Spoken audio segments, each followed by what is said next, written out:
bemerera kwinjira mu ishuri yinjire umufashe, ariko ntashaka ngo umurambire. Shaka niba yicaye hamwe iminota mikeya umufashe muri iyo minota, hanyuma mu yindi minota nashaka kugenda nyine umureka agende, nuko tumutunze. Ariko mbere twashakaga kumuzitira no kumufungira hamwe ku buryo n'ishuri yaryangaga burundu. Twabonye ko ari na byiza cyane, biradushimishije, kandi none ikindi cyadufashije natwe ubwacu twiyunguye ubwenge. Mu by'ukuri mbere ntaraboneye amahugurwa narigishaga, ariko nkigisha ntazi uko nshobora gufata abanyeshuri bafite ibibazo bitandukanye, ndetse ntazi bimwe mu bisubizo nabaha kugira ngo bajyane n'abandi banyeshuri basanzwe. Ubwo rero nyuma y'aya mahugurwa ibyo ngiye gukora mbese ni ugushyira mu bikorwa ibyo nahuguriwe, niyemeje gutanga umusaruro ugaragara.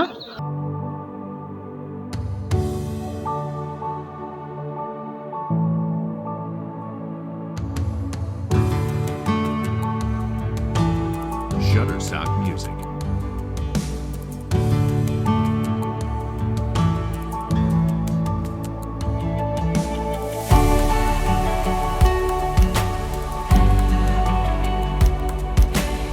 Shutterstock Music.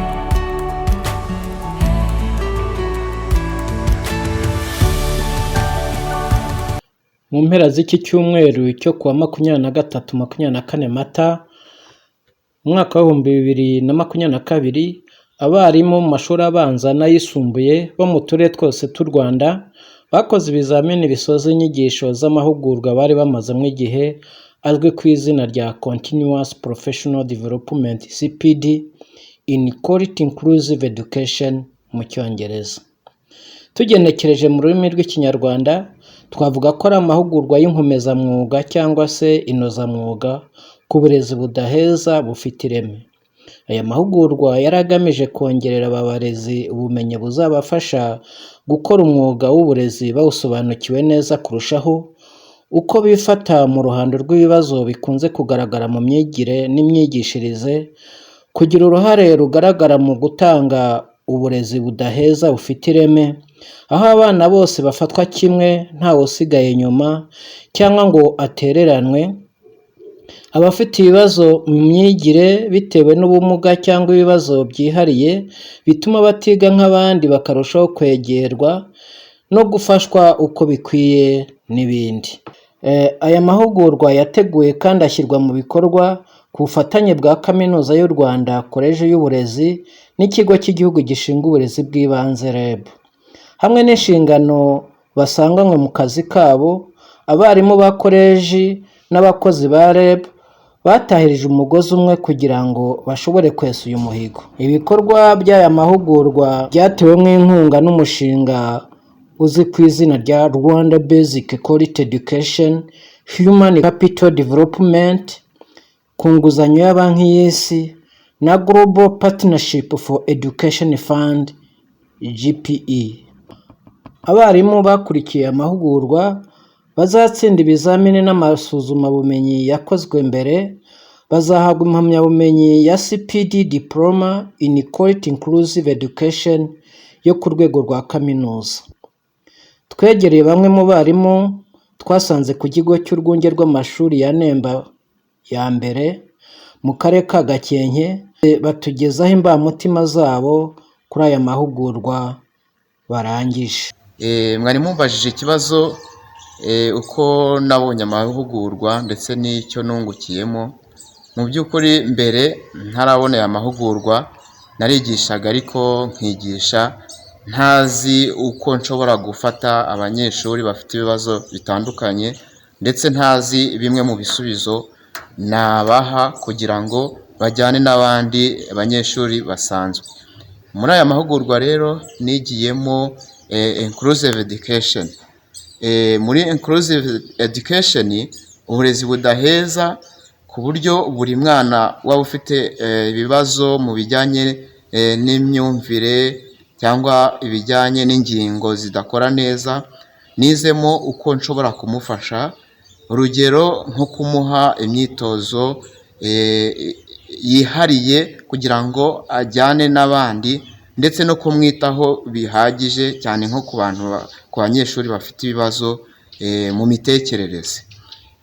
Ubwo rero mfashe ingamba ko mu burezi ndetse n'akazi ngiye gukomeza ko burezi nzakomeza kwigisha, noneho nkazirikana n'abanyeshuri bafite ibibazo byihariye kandi nkanabisangiza bagenzi banjye.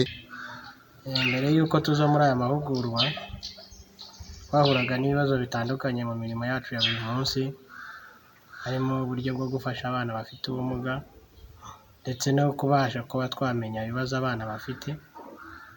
Ariko nyuma y'uko tuje muri aya mahugurwa twagize ubumenyi butandukanye, burimo kumenya uburyo twasesengura ibibazo abana bafite, uburyo twabafasha bitewe n'ubumuga bafite cyangwa se n'ibibazo bafite, ku buryo mbona rero aya mahugurwa ari nk'umusemburo uzadufasha mu kunoza akazi kacu ko kwigisha ka buri munsi. Murakoze. Mu minsi tumaze hano hari abantu twaganiriye tumenya ko hari bamwe mu bana biga muri kino kigo bafite ibibazo mu myigire bitewe n'ubumuga bafite. Ese ayo makuru mwaba muyafite? Niba muyafite mwatubwira icyo mwashoboye gukora nyuma yo kubona aya mahugurwa, cyangwa se niba ntacyo murakora n'icyo mwiteguye gufasha ikigo cyangwa se ubuyobozi bw'ikigo kugira ngo abo bana bagire imyigire myiza. Murakoze. Nibyo koko abo bana barahari bagiye bafite ibibazo bitandukanye mu myigire yabo, ariko tumaze kubona ubumenyi ku mahugurwa mu byerekeranye na inclusive education, hari uburyo twatangiye kugenda tubafashamo nubwo bitaratanga umusaruro, ariko turateganya kugumya kubikora no gufasha ikigo cyacu mu kunoza imyigire n'imyigishirize y'abo bana. Nta makuru ahagije tubifiteho. Niba hari nk'umwana watubwira atari ngombwa kuvuga amazina, ukatubwira uko ikibazo cye giteye n'icyo wumva ushobora kumufasha, waba ugize neza. Hari umwana dufite ufite ikibazo ubumuga bwo mu mutwe. Ntabwo ushobora kumufata ngo umwicaze hamwe umwigishe. Kugira ngo umwigishe rero bisaba kugenda kuri we. Niba ari hanze ntabwo wamwinjiriza ngo yinjire mu ishuri, ahubwo bisaba umusanga aho ngaho, umuganirize, umubaze icyo akeneye, nakwemerera kwinjira mu ishuri yinjire, umufashe, ariko ntashaka ngo umurambire. Shaka niba yicaye hamwe iminota mikeya umufashe muri iyo minota, hanyuma mu yindi minota nashaka kugenda nyine umureka agende, nuko tumutunze. Ariko mbere twashakaga kumuzitira no kumufungira hamwe ku buryo n'ishuri yaryangaga burundu, mukaba mwanarwanira mu ishuri. Ariko tumaze kubona aya mahugurwa tugenda tumufasha, ukamwigisha muri ako kanya gataguhaye, ariko ugakora ibikenewe muri uwo mwanya mutoya. Ni ukuvuga se ko mu byo mwize hari aho mwasanze mubonye igisubizo ku kibazo cy'uwo mwana? Cyane rwose, harimo kuko abana baba bafite attitudes zitandukanye. Hari umuntu urambirwa kwicara kugira ngo afate igihe kinini yicaye hamwe bikaba bimurambira. Ushatse rero kumufata ngo umuzitire abyanga byose. Twabonye rero yuko muri icyo gihe iyo uwo muntu mufite umwigisha muri icyo gihe gitoya, ukamuha pause akagenda akagaruka akongera akiga, ariko ntushake kumuzitirira hamwe. Ibyo twarabibonye rwose. Murakoze cyane. Aya mahugurwa hari icyo yanyongereye, kuko namenye ubundi buryo nshobora gufasha abana babana n'ubumuga bwo kuba bafite ubumuga, ntabwo babana n'ubumuga, bafite ubumuga buri physical cyangwa se buri mental. Nahakuye ubumenyi bwinshi buzatuma nkomeza kwigisha neza, yaba abana basanzwe cyangwa se n'abandi babana n'ubumuga. Murakoze. Watubwira nk'icyo wakorera umwana ubona udashobora kwicara hamwe, ugasanga ameze nk'ujya hirya no hino, azerera mu kigo cyangwa se yajya mu ishuri asakuriza abandi bana, ariko ugasanga ari uko afite ikibazo cy'ubumuga? Nk'uwo mwana wamukorera iki? Aba bana dukunda guhura nabo bafite ikibazo nk'icyo ngicyo, kuticara hamwe, kujarajara, anafite n'imyitwarire navuga yo kudisitabinga abana, namugira inama, namwicaza ahantu nkamugira inama, nkamwereka uko agomba kwitwara, bityo bikaba byahindura imyitwarire ye. si ubundi hari umwana waba ufite ibibazo nk'ibyo muri iki kigo?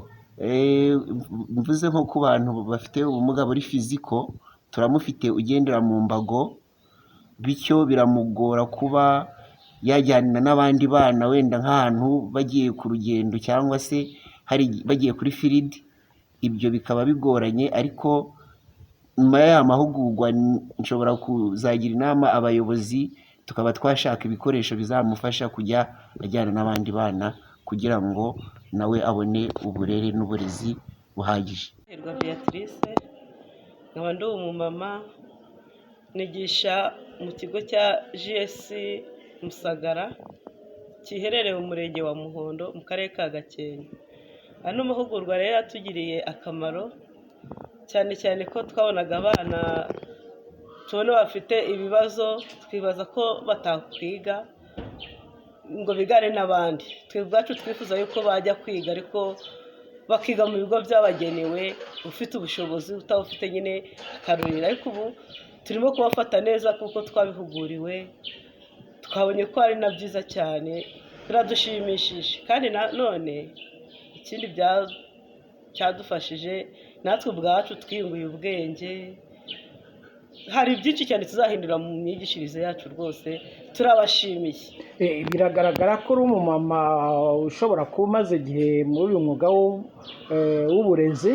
Watubwira bimwe muri ibyo bibazo byihariye ubona wari ufite, ubona byakemukiye muri aya mahugurwa ku buryo ugiye gufata ingamba nshya? Nibyo, maze imyaka 23 mu mwuga w'uburezi, ariko muri ino minsi twagiye duhura n'ibibazo byinshi. Wenda urabona nko kubona kwigisha imyaka umuntu amaze yigisha abana bameze bafite navuga fizikoma, ubona ko ari baziba fizikoma, nta kibazo cy'ubusembwa cyangwa se cy'ingingo n'ibindi byose.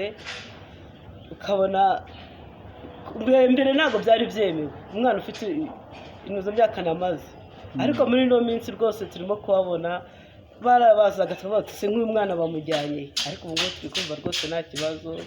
Nacyo ni ikintu ni imvamutima yaje, ubu ngubu turimo kubakira neza. Haba se hari ibyo mwize ku birebana n'imyitwarire y'umwarimu, haba mbere y'abanyeshuri cyangwa se muri sosiyete muri rusange? Nk'uko na rimwe tujya twumva amakuru ko hari abarezi bateshutse ku nshingano, ukumva bafite imyitwarire igayisha bagenzi babo. Haba hari icyo mwungutse muri urwo rwego? Twaracyungutse, turashaka kubwira uno mwana tubundi ndakwigisha, si ubundi uzimarira icyo uzagira ute, ariko amagambo mabi ntabwo dushobora kuyabwira abana. Umwana tumwakira neza rwose, ntabwo ukongera kuvuga userereza abana kwakora bati kajorite, ibimuga n'ibiki byose ntabwo bikivuga mu kigo. Rwose byavuyemo, abana barisanzuye nta kibazo. Ku bwanjye aya mahugurwa turimo iminsi tumaze iminsi twiga, muri aya mahugurwa nabonyemo byinshi byiza. Hari ubumenyi ntari mfite bujyanye na measurement na inclusive education n'izindi nyinshi twagiye dukavaringa, bituma hari ibyo nungutsemo byo gufasha abana bafite ubumuga, ndetse no kumenya guhuza neza ibazwa ryabo cyangwa se ibazwa rya buri muntu wese ku giti cye. Duhe nk'urugero tuvuge ko icyo wize bavuga bati nk'umwana ufite ikibazo runaka wamufasha gutya na gutya, twumve neza ko rwose byumvikanye neza. Mbere nigishaga mfite abana batabona wenda kureba ku kibaho bikabagora cyane, ariko baza kunyereka strategy, inzira nacamo kugira ngo abana bitegereze ku kibaho babone n'ibyo bagomba gukora neza. Banyigisha ko ngomba kubazana nkabegereza impande y'ikibaho, kandi nkaza kubibandaho mbabaza niba ibyo nanditse ku kibaho bari kubibona. Urwo ni rumwe mu rugero nabonye rwamfasha. Urundi rugero no nk'abana bafite ubumuga bw'amaguru, ko igihe cyose bagiye kubaka nk'amashuri mpari nabagira inama yo gushyiraho inzira zifasita umwana uwo ari we wese kwinjira mu ishuri bitamugoye. Ibyo ni imwe nabonyemo ntari nzi uko nabigenza mu gihe ndi kwigisha umwana ufite ibyo bibazo. Abamaze imyaka 3 mu burezi hari byinshi wenda ntasobanukirwaga neza, ariko muri aya mahugurwa yatangiriye hari ibintu byinshi nungutsemo. Waduha nk'ingero? Ingero z'ibyo nungutsemo, nungutse ukuntu dushobora gukoresha sign language ku mwana ufite ikibazo cyo kutumva, nungukamo ukuntu dushobora gufasha umwana ufite ibibazo byihariye, nungukamo mbese nungutsemo ibintu byinshi bitandukanye. Ubundi se nka mbere iyo mwabaga mufite umwana utumva neza mwamufashaga gute? Mwaramwihoreraga cyangwa hari uburyo mwabigenzaga? Nta kintu twamufashaga, twaramwihoreraga akaza mu ishuri akicara, ubwo isaha zo gutazagera agataha, neje akagaruka, mbese ari kugira ngo wenda aticara mu rugo umubyeyi we ugasanga agize aramurambiwe, nawe akavuga ati mupfe kumumfasha ageze yirirwe yicaye hano, ariko hari ibintu byinshi twungutse ubu ngubu dusigaye tumufasha. Kimwe mu bintu mwungutse ubona cy'ingenzi cyatuma nawe yiga neza mwamukorera nk'igiki? Kimwe mu bintu nungutse twakorera uwo mwana, icya mbere ni ukumuba hafi, tukamwitaho, tukamukurikirana, tukamenya ikibazo afite, tukareba n'uburyo tumufasha mbese kugira ngo nawe abashe kugendana n'abandi bana. Tujya dusoma mu binyamakuru cyangwa se twumva haba ku maradiyo cyangwa se kuri televiziyo tukabireba, aho usanga hari abarezi bateshutse ku nshingano zabo, ugasanga bafite imyitwarire isebesha umwuga w'uburezi. Haba hari inyigisho mwaba mwarungutse ku buryo twakwizera ko abantu nk'abo bagiye gusubira ku murongo? Inyigisho zirahari nyinshi cyane. Waduha nk'ingero? Ingero zirahari z'inyigisho twaba twarungutse, twigishijwe ko tugomba kudasebya umwuga wacu, tuwufata neza, dushishikariza bagenzi bacu kuwusigasira, mbese kuwufata neza, tubaganiriza ku byo twize kugira ngo nabo babashe kuwukunda no kuwugarukamo. Ese ubundi abarimu mwese uko bize mutegura neza amasomo yanyu? Niba ari yego se haba hari icyo mwungutse muri aya mahugurwa? Yego, abarimu bose dutegura amasomo yacu, hari icyo nungutse tekinike ushobora gukoresha wigisha, hari izo narinzi n'izo ntarinzi, izo nazo narazungutse, ngenda ngerageza kuzikoresha mu ishuri kandi nkazisangiza na bagenzi banjye. Twabonye ko hari igihe twigisha abana tutari twamenya imbogamizi bafite.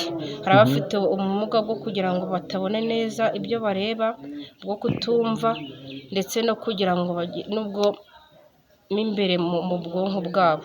Ubwo rero mfashe ingamba ko abana bose ngomba kubaha uburezi ntawe ndobanuye, ndetse n'abafite intuza y'ubwo bumuga bwihariye nkabafasha. Ikindi izi sipidi zingejejeho zitumye mbasha kwiga cyane pe, twishimiye abarimu batwigishije n'uburyo bagiye baduha amasomo, nta kibazo pe. Mumaze igihe kingana iki mwigisha? Ngewe maze imyaka 13 nigisha muri segonderi. Watubwira byibuze nk'ibibazo bibiri wabonaga ufite mu mwuga w'uburezi wakoraga, ubona waboneye ibisubizo muri aya mahugurwa? Ni ukuvanga ibibazo nagiraga, ntabwo nari nzi gutegura neza amasomo kuko nari nabanje kwiga, nkora ndi umuhade ariko mfite revo ya A0. Ubwo nagiye niga muri prive, hari igihe niga ntimbisobanukirwe neza, ariko izi sipidi ziranyubatse, mbese zimpaye byinshi ngomba kugendera. Tubwire noneho icyo ubona ugiye gukora mu mwuga w'uburezi usanzwe ukora kinyuranye n'icyo wakoraga mbere y'aya mahugurwa. Icyo nakora ni uko nakundisha abana bose ishuri, uburezi ku bana bose, kandi nkongera nkita ku bana bafite physical disability batandukanye ndetse na physical impairment. Nasobanukiwe uburyo kumenya abanyeshuri ari byiza cyane, kandi nsobanukirwa n'uruhare rukomeye bigira mu mwuga wacu wo kwigisha. Ikindi kintu nasobanukiwe ni uburyo bw'imibarize mbere y'isomo, mu isomo na nyuma y'isomo. Ikindi kintu nasobanukiwe cyane ni uburyo abana bafite ubumuga n'abadafite ubumuga bakwiga hamwe kandi buri mwana wese intego ye ikagerwaho. Mu by'ukuri rero nyuma y'aya mahugurwa ibyo ngiye gukora mbese ni ugushyira mu bikorwa ibyo nahuguriwe, niyemeje gutanga umusaruro ugaragara. Ikindi ni uko abanyeshuri bafite ubumuga n'abadafite ubumuga bose niyemeje kuzajya bose mbafata kimwe kandi buri mwana wese nkakora ibishoboka byose kugira ngo intego ye izagerweho. Murakoze. Mbere y'aya mahugurwa tutaratangira hari ibintu byinshi ntari nzi, sinari nakamenya ibyo bita inclusive, uburyo na treating umunyeshuri cyangwa se umunyeshuri ufite ikibazo icyo namukorera cyangwa se n'undi ufasha namuhereza. Ariko aho ngiriye muri aya mahugurwa nabashije kumenya ko abanyeshuri bose atari kuba bameze kimwe, ahubwo hari uba afite ikibazo runaka uburyo wayitreating. Ibyo byose narabyize ndabimenya. So ikindi cy'umwihariko naje kumenya cyiza ni icyo bita gifted learners, aho umunyeshuri ufite twita ufite ubwenge cyo twamufasha. Ko mbere y'amahugurwa twumvaga udafite gifted learners twamufata nk'ari umunyeshuri usanzwe kandi adasanzwe. Ikindi navuga ni uburyo twaccessinga abanyeshuri cyangwa se uburyo tubabahamo amakwiz, assessment turi mu ishuri, ugasanga turabwira ururimi rutari rwiza, tubaha amanota yabo ko babonye amanota makeya, tubabwira amagambo atari meza yabakomeretsa. Ariko ibyo byose nyuma y'amahugurwa nabonye ari ingenzi kugira ngo tugire icyo tubabwira. Ubu ntabwo uzongera kubwira umwana ngo wagiswa we, wamuswa we n'iki n'ibindi? Oya, ntabwo nzongera kubimubwira kuko mbere warabimubwiraga se? Mbere narabimubwiraga. Wasanze ikibi cyabyo ari iki? Sanze ikibi cyabyo bica umwana intege cyane bikamudekoraje mu myigire ye. Wumva se uzakora iki kugira ngo abana bawe barusheho gukunda ishuri n'ab'ikigo muri rusange? Mba bose uzajya mbafata kimwe, ikindi nkabaha motivation mu gihe cyose dukoze quiz cyangwa se turi no mu ishuri, nkabaha rewards kugira ngo babe interested mu gihe bari. Uzabagurira fanta se cyangwa biswi? Tusobanurira icyo uzabaha. Si ukubagurira fanta gusa cyangwa biswi gusa, nabyo umuntu azabigura, ariko ushobora no kubabwira amagambo meza aha motivation. Murakoze cyane. Aya mahugurwa yangiriye akamaro cyane kuko hari ibyo yanyibukije, cyane cyane nk'aho twize ibyerekeranye na measurement, aho tugomba kujya dukoresha abana assessment. Twibukijwe uburyo tugomba kugenda dukora mini na standard deviation ku buryo tumenya neza umwana imitsindire uko imeze. Explain what is measurement, what is assessment and the importance, and should be able to explain the concept used in assessment and identify types, levels and techniques of assessment. Si ibyo gusa kandi twibukije byinshi mu byo twari twaragiye twiga tukiri ku ntebe y'ishuri mu universite, ku buryo ubu ngubu tubona ko bizatanga umusaruro nitubishyira mu bikorwa aho tuzaba twigisha. Ubundi umaze igihe kingana iki wigisha? Maze imyaka 28 nigisha, ariko kuri level ya university mazeho imyaka 10. Muri icyo gihe umaze wigisha, watubwira bimwe mu bibazo by'ingutu wari ufite ubona byakemuwe n'aya mahugurwa? Hari nk'ibyo twize byitwa self awareness, ntabwo narabashe guhura nabyo, ariko ubu bizamfasha kugenda kurushaho kwimenya kandi menya n'abanyeshuri nzaba nigisha. Self awareness, which is about knowing ourselves. Kwimenya. Amahugurwa ataraza umuntu yari afite imbogamizi zitandukanye, aho umuntu yabaga afite abana bafite ibibazo bitandukanye, ari ibibazo byo kutumva neza, ugasanga kumwigisha birakugoye. Ariko aya mahugurwa aje twakuye mu bumenyi buhagije. Numva ko ntagagombye kurangarana umunyeshuri kubera yuko afite ibibazo bitandukanye, kubera amahugurwa baduhaye. Batubwiye uburyo bwo kwita ku bana bafite ibibazo, uburyo bwo kubafasha. Mbese aya mahugurwa yagize umumaro mwinshi, numva nyuma y'uko aya mahugurwa arangiye nazafasha abana ntitaye ko afite ikibazo ngo ntabwo ndamukurikirana kubera ko twahuguwe bihagije. Nibyo, murakoze. Shutterstock Music.